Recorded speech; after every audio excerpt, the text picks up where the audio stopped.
अपने सुपरफास्ट में सबसे पहले खबर दिल्ली से, जहां पर चुनाव आयोग के बाहर धरना दे रहे टीएमसी नेताओं को कल पुलिस ने हिरासत में ले लिया। उन सभी को मंदिर मार्ग थाने ले जाया गया। वो सभी अभी भी थाने में ही मौजूद हैं। टीएमसी नेताओं ने दावा किया कि उनका धरना प्रदर्शन अभी भी जारी है। जानकारी के मुताबिक बीती रात पुलिस ने सभी नेताओं को थाने से जाने के लिए बोल दिया था, लेकिन वो नहीं गए। टीएमसी नेताओं के प्रतिनिधिमंडल ने कल चुनाव आयोग से मुलाकात की और ये मांग की कि सीबीआई, एनआईए, ईडी और इनकम टैक्स विभाग के प्रमुखों को बदला जाए। और उसके बाद सभी नेता चुनाव आयोग के बाहर धरने पर बैठ गए और कहा कि थाने में भी उनका प्रदर्शन जारी रहेगा। वहीं दूसरी ओर कोलकाता में अभिषेक बैनर्जी की अगुवाई में टीएमसी का प्रतिनिधिमंडल इसी मसले पर राज्यपाल से मिला। उन्होंने सीवी आनंद बोस से दिल्ली में पार्टी नेताओं को हिरासत में लिए जाने की शिकायत की।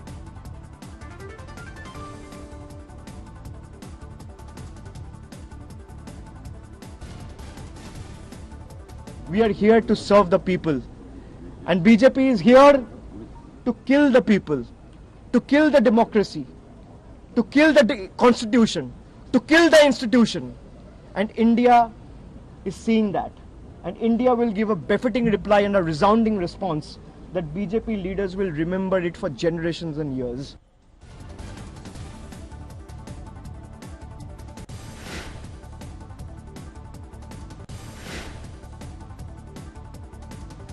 ममता बनर्जी ने एक बार फिर केंद्र सरकार पर जबरदस्त प्रहार किया। कल बांकुरा में एक रैली को संबोधित करते हुए उन्होंने आरोप लगाया कि सरकार ने लोकतंत्र को जेल बना दिया है। मुख्यमंत्री ने एनआईए, सीबीआई, ईडी और आयकर विभाग के एक्शन पर भी सवाल उठाए। उनके अरेस्ट करेगा, सबको जेल में भेजेगा। अरे अभी तो जेल हो गया, अभी तो हिंदुस्तान को जेल बना दिया, लोकतंत्र को अब जेल बना दिया, गणतंत्र को अब जेल बना दिया। हर जगह में जेल तो पहले ही बना दिया। आपका एक पॉकेट में एनआईए और एक पॉकेट में सीबीआई, एक पॉकेट में ईडी, तो और एक एक पॉकेट में income tax. NIA, CBI BJP का भाई भाई, इनकम टैक्स, ईडी और इनकम टैक्स बीजेपी का tax collection funding box, fund collection, यही तो चल रहा है। और इसको बाद में आप धमकी दे रहा है। किसको धमकी दे रहा है आप? हम लोग आपको डरते नहीं हैं। अब खबर अरविंद केजरीवाल की, जो तिहाड़ जेल में बंद है। आज उनके लिए बड़ा दिन है, क्योंकि उनकी याचिका पर आज दिल्ली हाईकोर्ट में फैसला आने वाला है। उन्होंने अपनी याचिका के जरिए गिरफ्तारी और ईडी रिमांड का विरोध किया है।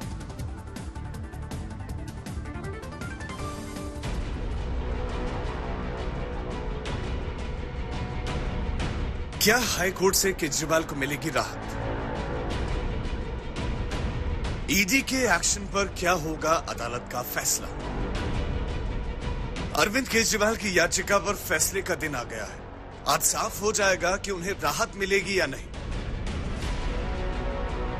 कोर्ट बताएगा कि केजरीवाल की गिरफ्तारी सही है या गलत। केजरीवाल ने ईडी के एक्शन को चुनौती दी है, लिहाजा नजरें अदालती फैसले पर टिकी है। शराब नीति घोटाले में गिरफ्तार केजरीवाल ने याचिका देकर अपनी गिरफ्तारी और फिर ईडी रिमांड को असंवैधानिक बताया था। उस याचिका पर सुनवाई पहले ही पूरी हो चुकी है। अब दोपहर 2:30 बजे आने वाले फैसले का इंतजार है। दिल्ली के मुख्यमंत्री अरविंद केजरीवाल की गिरफ्तारी को चुनौती देने वाली याचिका पर दिल्ली हाईकोर्ट में फैसले की घड़ी आ गई है। दिल्ली हाईकोर्ट ने 3 अप्रैल को इस मामले में सुनवाई पूरी की और फैसला रिजर्व रख लिया था। अब सबको इंतजार है कि दिल्ली हाईकोर्ट क्या फैसला सुनाता है। केजरीवाल के वकील अभिषेक मनु सिंघवी ने हाईकोर्ट में सुनवाई के दौरान दलील दी थी कि सीएम की तत्काल गिरफ्तारी की कोई जरूरत नहीं है। वहीं ईडी ने सुनवाई के दौरान कहा था कि केजरीवाल ही शराब घोटाले के मुख्य साजिश करता है। केजरीवाल की दूसरी याचिका पर भी फैसला आना है। राउस एवेन्यू कोर्ट से केजरीवाल की उस याचिका पर फैसला आएगा जिसके जरिए उन्होंने अपने वकील से मिलने के लिए अतिरिक्त समय की मांग की है। केजरीवाल ने मांग की है कि एक हफ्ते में वकीलों से 5 बार मिलने दिया जाए। अभी तक सिर्फ 2 बार ही मुलाकात हो रही है।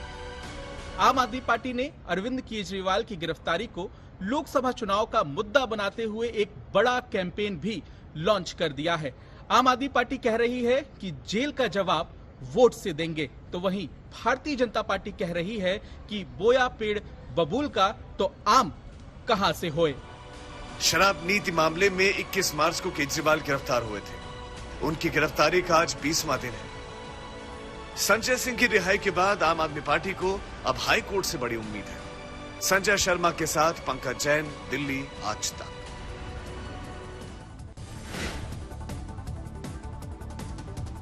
शराब नीति मामले में ही अब ईडी ने आम आदमी पार्टी के विधायक दुर्गेश पाठक और केजरीवाल के निजी सचिव कुमार विभव पर शिकंजा कसा है। कल शाम को दुर्गेश पाठक से करीब 4 घंटे तक पूछताछ हुई। पूछताछ के बाद उन्होंने कहा कि जब तक जिंदा है तब तक लोगों के लिए वो काम करते रहेंगे और ये लड़ाई बहुत लंबी है और इस तरह की कठिनाइयां तो आती जाती रहेंगी। आम आदमी पार्टी ने दुर्गेश पाठक से ईडी की पूछताछ पर सवाल उठाए हैं। मंत्री आतिशी ने कहा कि ये चुनाव प्रचार से आम आदमी पार्टी को रोकने की बीजेपी की साजिश है। इसे लेकर बीजेपी ने हमला बोलते हुए कहा कि आप नेता खुद ही अपने नेताओं का नाम बता रहे हैं। आतिशी और सौरभ भारद्वाज, आप दोनों का नाम अरविंद केजरीवाल जी ने दिया और आतिशी जी ने अपनी प्रेस कॉन्फ्रेंस में दुर्गेश पाठक और राघव चड्ढा जी का नाम दिया। तो मेरा मानना है कि जब ये लोग खुद ही बता रहे हैं कि इस घोटाले में ये भी हैं, तो जांच एजेंसी को ये जांच तो करनी पड़ेगी। बिल्कुल बेबुनियाद आरोपों में ये जो नोटिस भेजे जा रहे हैं, इनका कोई सिर पैर नहीं। प्रधानमंत्री नरेंद्र मोदी ने भी कांग्रेस के घोषणा पत्र को लेकर अब सवाल उठाए। महाराष्ट्र के चंद्रपुर में कल शाम को पीएम ने एक रैली को संबोधित किया और इस दौरान उन्होंने पहले कांग्रेस और विपक्षी गठबंधन पर आरोप लगाए। उन्होंने कहा कि गठबंधन इंडिया का मूल मंत्र है सत्ता पाओ और खूब मलाई खाओ।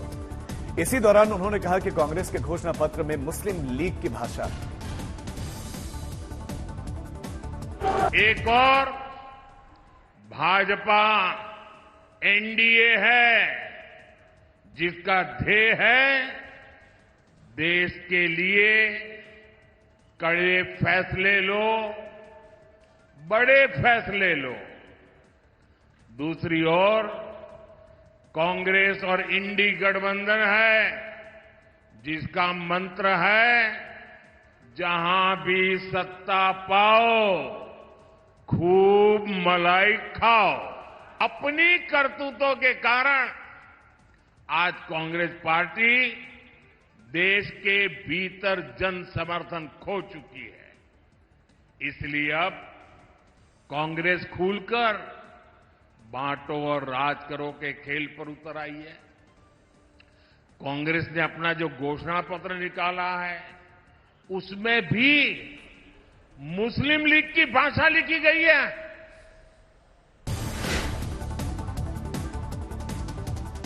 कांग्रेस के घोषणा पत्र पर प्रधानमंत्री मोदी के बयान को लेकर कांग्रेस ने उन पर पलटवार किया है। पार्टी अध्यक्ष मल्लिकार्जुन खड़गे ने ट्वीट कर पलटवार करते हुए कहा कि उनके राजनीतिक और वैचारिक पूर्वजों ने स्वतंत्रता संग्राम में भारतीयों के खिलाफ ब्रिटिश और मुस्लिम लीग का समर्थन किया था। खड़गे ने यह भी आरोप लगाया कि प्रधानमंत्री के भाषणों से आरएसएस के विचारधारा की बू आती है। खड़गे के मुताबिक बीजेपी का ग्राफ दिनों दिन गिरता जा रहा है, इसीलिए आरएसएस को अपना सबसे अच्छा दोस्त मुस्लिम लीग याद आने लगा है।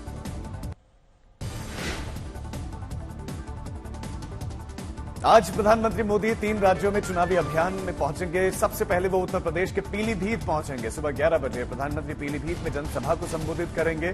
35 साल में पहला मौका है जब पीलीभीत से मेनका गांधी या वरुण गांधी बीजेपी के उम्मीदवार नहीं है।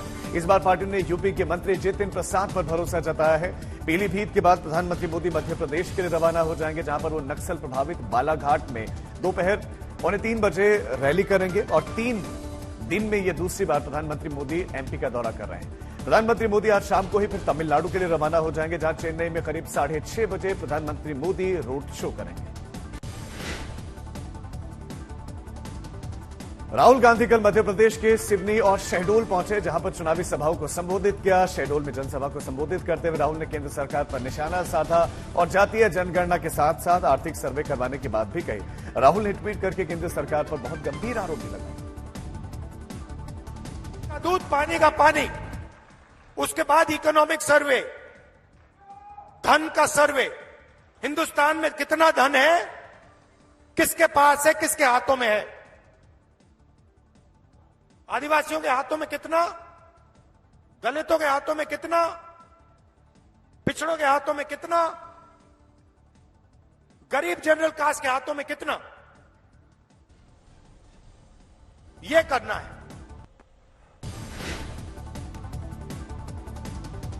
राहुल गांधी को शहडोल से कल जबलपुर जाना था, लेकिन कांग्रेस नेता जीतू पटवारी ने बताया कि हेलीकॉप्टर में तेल नहीं था और खराब मौसम की वजह से फ्यूल टैंक टाइम पर नहीं पहुंचा, लिहाजा राहुल को शहडोल में ही रुकना पड़ा और बीती रात वो पार्टी के नेताओं के साथ डिनर करते दिखाई दिए।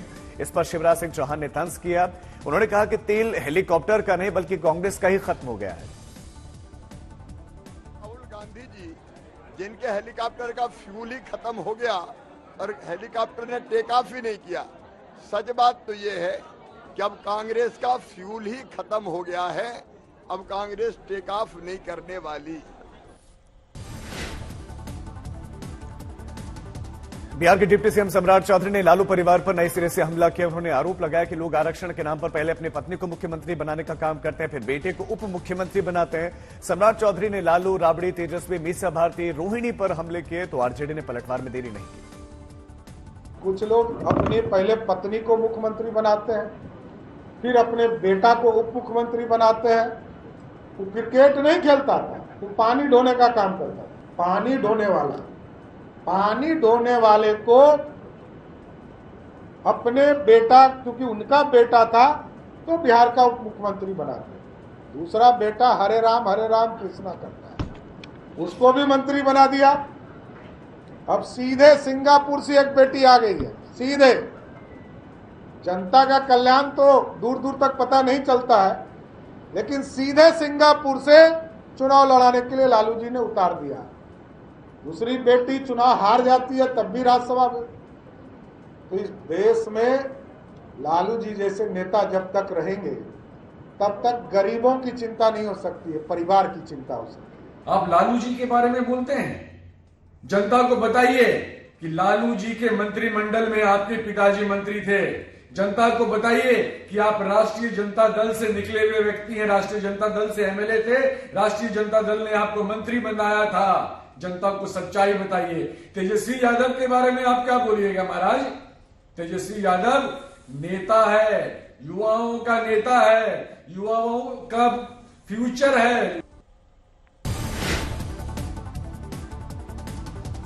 अब खबर नागपुर के चुनावी रण की। उत्तर प्रदेश के मुख्यमंत्री योगी आदित्यनाथ कल नागपुर पहुंचे और नितिन गडकरी के समर्थन में रैली को संबोधित किया।